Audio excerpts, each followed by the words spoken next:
Lady especially has challenging roles to perform.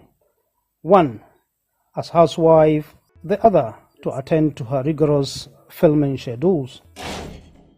Sometimes the problem comes from the man, who would have an array of other women to deal with on location who might equally be married. Say, for example, there's one lady that got married some 10 or 15 years ago, I remember. The LBHR. There are a lot of gossiping, there are a lot of challenges, there are a lot of expectations that this marriage will not last. Because they know the girl, she's a kind of person that she enjoys entertainment, she enjoys free life. So I don't think that marriage will last. I'm sure it's about 20 years ago. She is still in her matrimonial home. In other times, the source of crisis has to do with command. I am a celebrity and you are. Who is in charge then? One of the couple has to be ready to take orders from another. If either of them insists on his level, there is a problem. That is my opinion. Love relationship before marriage is always one thing. Marriage life is another. They need to understand this. There are a number of issues that need to settle before contracting these marriages, only if they would continue to survive. But sometimes love supersedes any other thing. Before you start talking about marriage, you should sit down and understand each other.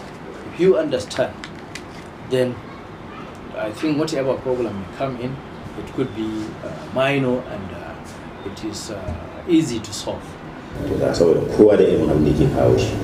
People join the movie industry for different reasons. Some join for money. Some join to make nuns, while others come for women. In some cases, people see ladies in the film and decided to use whatever means to get them. My call on the people is that they should join the industry with good intentions. They should also get their parents' permissions and prayers.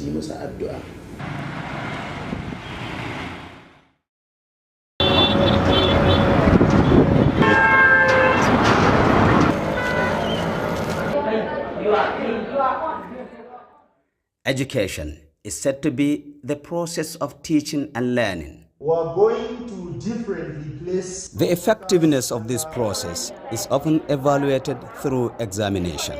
The purpose of this examination in any learning process is to assess and evaluate individuals for screening, promotion, selection and placement into appropriate positions of responsibility. A child is sent to school to go and learn.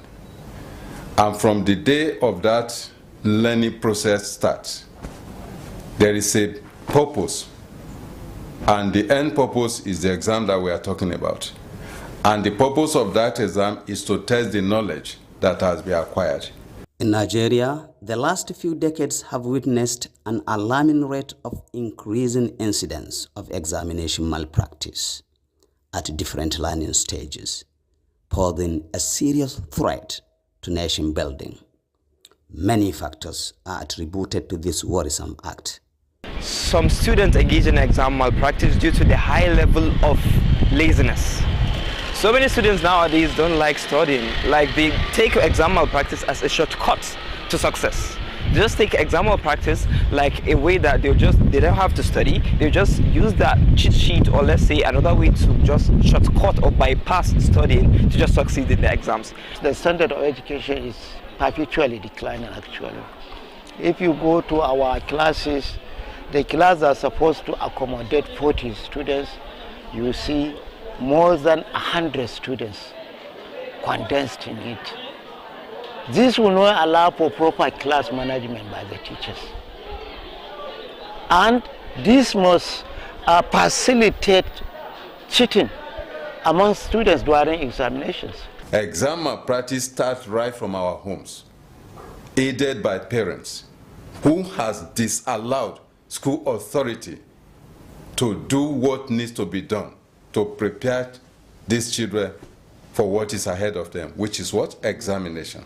The consequences are also equally, pathetically multiple. The management of various schools, especially the public school, have zero tolerance to examination malpractice. And if it is caught, it is punished. And merely by expelling the students. Most students, after being expelled, are becoming anxious, guilty, shame, all sorts of negative thoughts. Because some students even find it difficult to even get back or enroll into another university. And it's even hard for them, it's even difficult for them to get even a job. As much as we cry about the rate of unemployment in Nigeria, we must also be worried about the caliber of unemployable graduates our educational system is churning out. Large portion of them products of examination malpractice. Through examination malpractice, those who become professionals in such field as health or medical field, engineering, the life of the public is at risk. Because you cannot expect an incompetent person dealing with public life to perform good. He may end up victimizing patients, killing them because of incompetence. The dire emergency we have in the education sector, therefore, calls for serious action. And the problem must be owned by all of us, since it is the factory of our human capital reserve.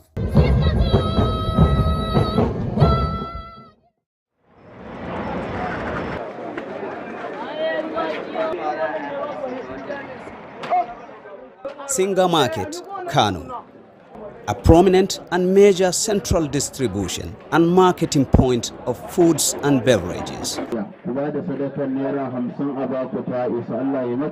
From this market, huge variety of packaged foods and drinks are being distributed to various selling points across the city of Kano, just as hundreds of trucks on daily basis leave the market for neighboring states.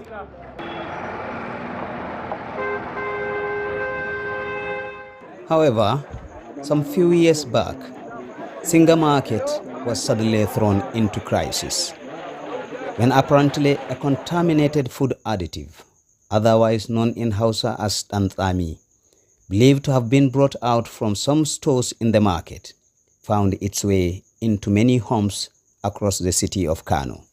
Consumed as an additive to fruit juice and other milk products, the substance left so many people hospitalized. There is a case of Dansami who happened to be even escalated not only Singa Market, but others market we have in Kano, especially Rimi Market, Sabongari and others. It's a concentrated chemical used to add in Rani. So mistakenly some people start selling it as what? Sweetener. It's not sweetener.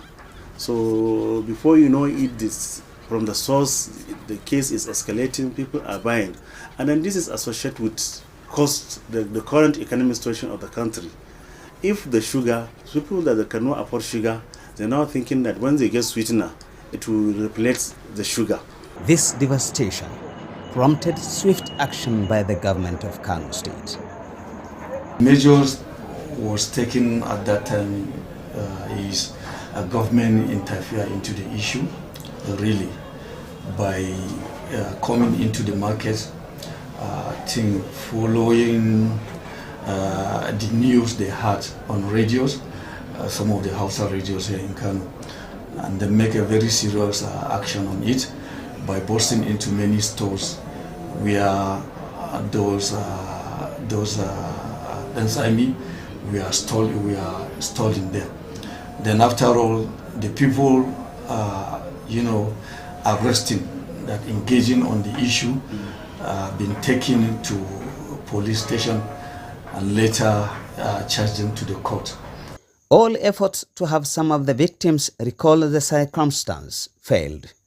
However, authorities are putting all their strength in order to avert recurrence of the incidents in the future. The current Commissioner of Ministry of Commerce come up with innovations trying to identify and register all the suppliers, manufacturers, distributors of businesses in Kano. That is one. Number two, the legislation is also trying to make the amendment of the existing laws in the state. Not only Consumer Protection Council, the public has entirely, the food inspection laws. From the Consumer Protection Council, we are happy that we now have all the power and privileges to inspect food and food-related items, to inspect the manufacturers, even the manufacturers, suppliers, dealers. We do stop food on the containers or on the, they call it courier. The food items, we do inspect it there. Where we are suspecting, we do take it to laboratory for laboratory analysis. The measures we take is we appoint somebody who happens to be a commander, a security in charge. It's an elected person, an elected personnel into the office at the same time that have to do with those issues. Anything that is contaminated, anything that is not good for people to consume, anything that is not proper for people to take to bring it into the market is answerable to that office.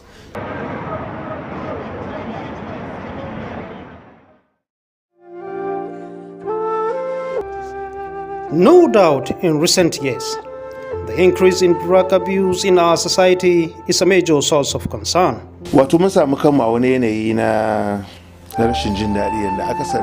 We find ourselves in such an unpleasant situation where majority of youth fall victims of drug abuse. And to my surprise, people do not seem to be interested in the cause and how to solve the problem. The problem of drug addiction is not peculiar to young men only. Even ladies today fall victim. Considering the possible dangers faced by the society as the population indulge in drug abuse, much need to be done to bring the menace to bearable minimum. National Drugs Law Enforcement Agency conduct a lot of activities to checkmate the act. Actions such as creating awareness through public lecture, sharing pamphlets, embarking on road work, rehabilitation of victims are among effective strategies carried out. In terms of the prosecution, within the period under review, we were able to secure conviction on 111 persons. So we currently have 126. Societal factors like poverty, domestic violence, depression, among many, are some of major causes of drugs abuse today. Individual members of society have a great role to play since these youth are raised among them. There is a gang leader of an armed bandit in one of the areas in Kano. I took him back to school until he memorizes the Quran. And he used to be very dangerous. They could cut down anyone. They always shout as I pass by. Sometimes all they want is to be listened to and to solve their problem as much as you can. When you command them, therefore, they will listen. And no matter what violence they are creating, they stop upon seeing you. But as it is, nobody cares about them. Everyone calls them, and many cease association with them. As long as we continue in that way, we will suffer the more their troubles. Through such forms of interventions, a number of drug addicts have been rehabilitated.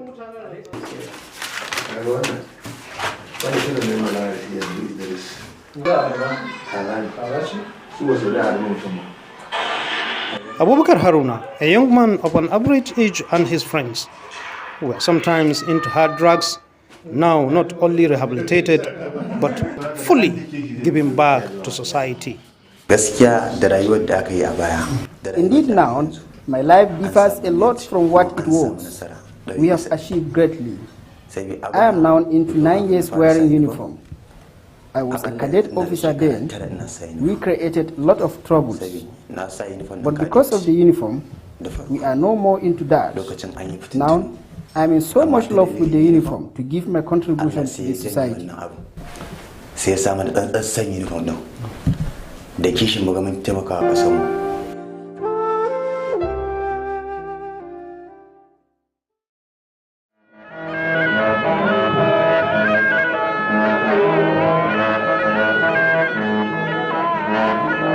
Kano Emirate is one of the longest standing seat of power in the whole of West African sub-region.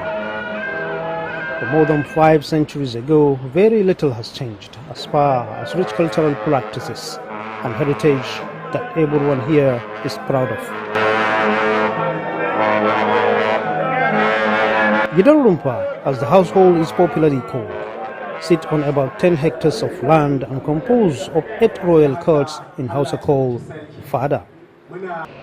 For the first-time visitor to the palace, the traditional designs on the walls will merely connote beauty, but it is much more than that. It connotes many things. It depends on the place. Sometimes it's a history, just like murals on the wall. You will see the sword, the knife, the calabash, this and that, and you see the geometric design, the star. You know, most of the design are out of the star formation, you know, as it is in geometry.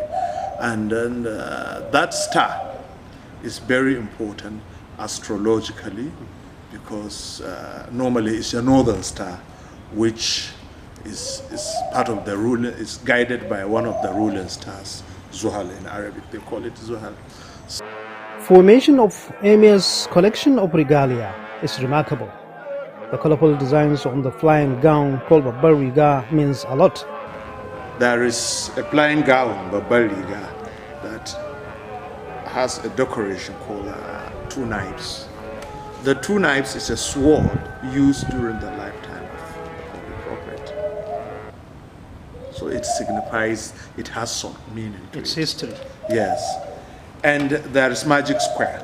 You see about 5 boxes, which if you cycle them, it will give you 3 by 3 matrix. It's a magic square.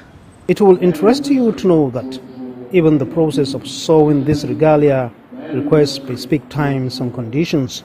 In fact, even the time upon which they will start sewing the gown, they have to consider good time astrologically with sort of incantation or recitation of the verses or the names of Allah.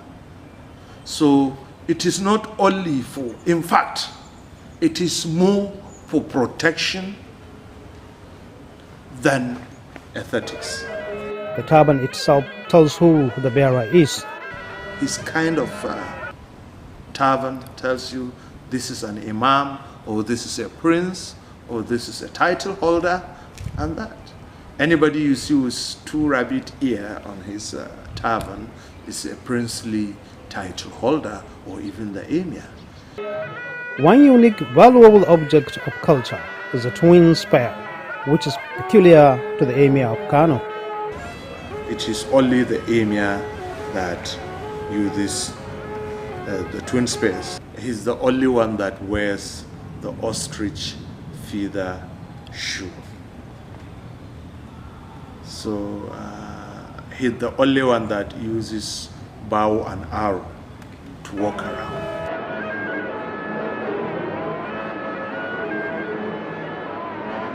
Other symbols such as trumpets and drums are mainly for communication purpose.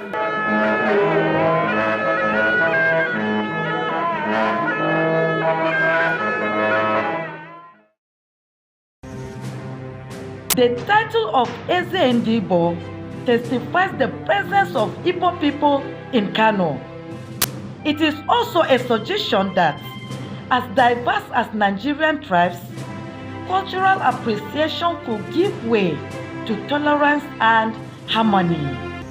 Igbo's presence is adequately felt here. In this palace of Igwe in Kano, one assumes he is in Igbo land. We have an association called Non-Indigenous here. When the former governor came in, he said it's not acceptable to him that we're all one, that we should change it. That we cannot say we are non-indigenous in Kano, as far as we are Nigerians. And we thought he didn't mean it. Then we now move ahead and change it to ethnic. Specific features makes Igwe's palace uniquely attributed to him. Although there is no regard to particular color, Igwe's regalia are of many types and for different outings and events.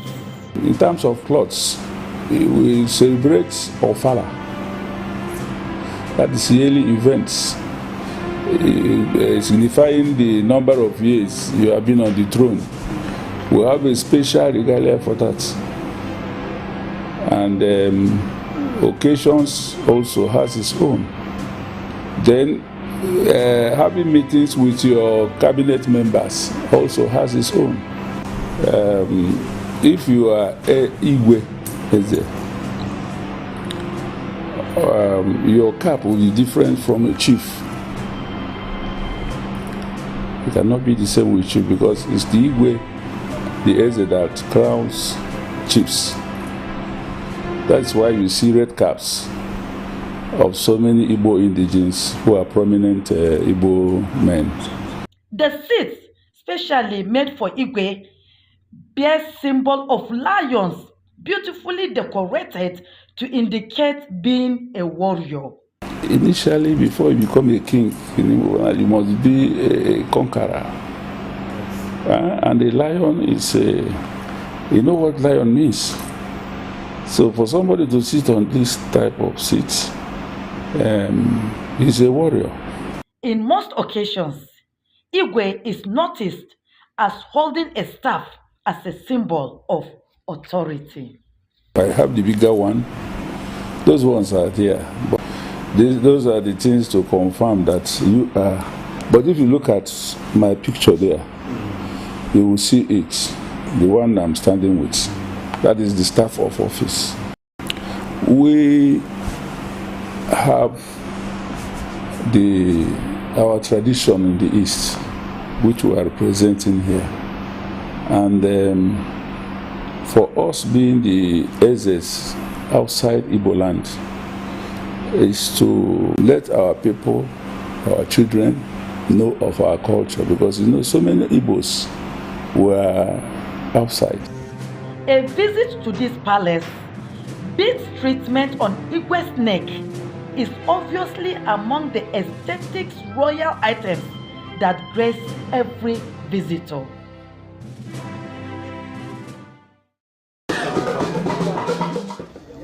In virtually all places, marriage remains the only union that legalizes cohabitation of man and woman in which procreation happens. Even though marriage is among universal cultures, the way and manner it is being conducted vary from one culture to another. Some years back, in most parts of northern Nigeria, wedding ceremonies and processes were merely simple in the way it attracts resources. Essential event such as wedding prayer is to hold in bride's home, while reception used to take place in any available spacious venue to dine and wine with friends and relatives. In the years before now, we need few representatives of both families, and they come. The marriage is contracted based on is a ritual. Today, a lot of things away from the northern culture, things that have tendency to demand a lot of financial resources, have been injected into wedding. Somehow we now focus more on the wedding. Before the marriage, you have the mother's night. I don't know if there's the father's night. I know there's the Arabian night. I know there is a lot of activities. Bachelor's night, bachelor's eve, sprints, a lot of them. Wallahi, a lot. And it's burden. You need the hall, you need refreshment, you need to organize, you need to, manage a lot of people. And a lot of money is go.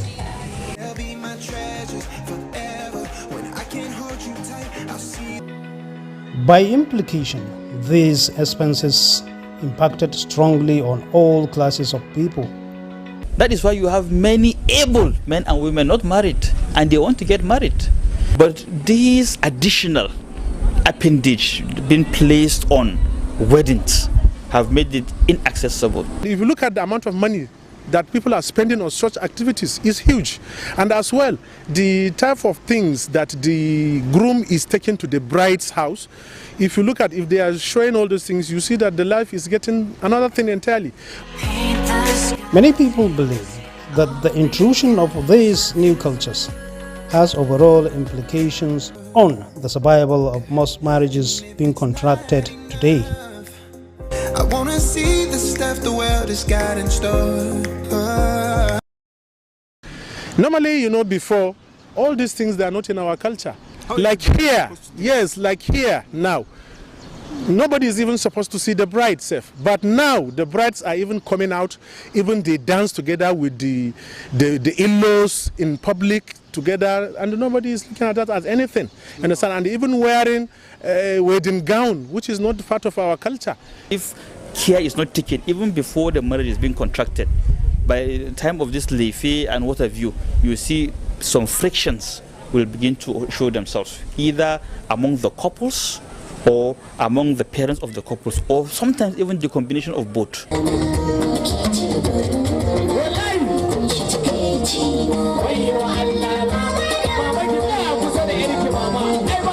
If that money used can be given to the groom and the bride to sustain themselves, they can spend the money for the whole year.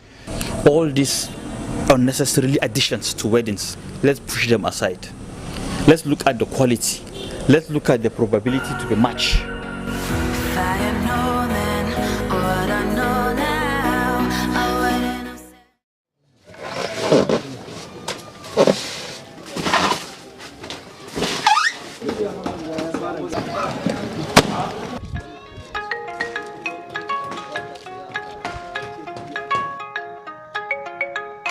Leather industry in Kano is as old as the beginning of the Hausa civilization. Spanning over 1,000 of years, the industry supplied leather materials to the hinterland and also served as a major trade link between Kano and other parts of the world through transparent trade. It flourished for many years and served as an essential economic mainstay of the Hausa land. In Kano today, few tanneries struggle to operate at a capacity quite inadequate to feed the local leather industries, and this has no doubt stunted their growth not only in Kano but other parts of Nigeria. This is Majema local leather industry or traditional leather industry in Kofar Wambai area of the city of Kano. This place is believed to have existed for over 90 years. It is indeed a haven for different categories of people, irrespective of their ages.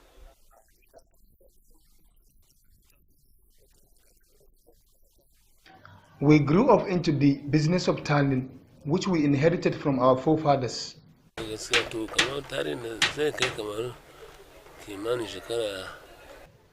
think this place is over 80 years. And for how long have you been into this trade? I've been into this trade for approximately 50 years. As you can see, all activities to do with leather processing is being carried out here.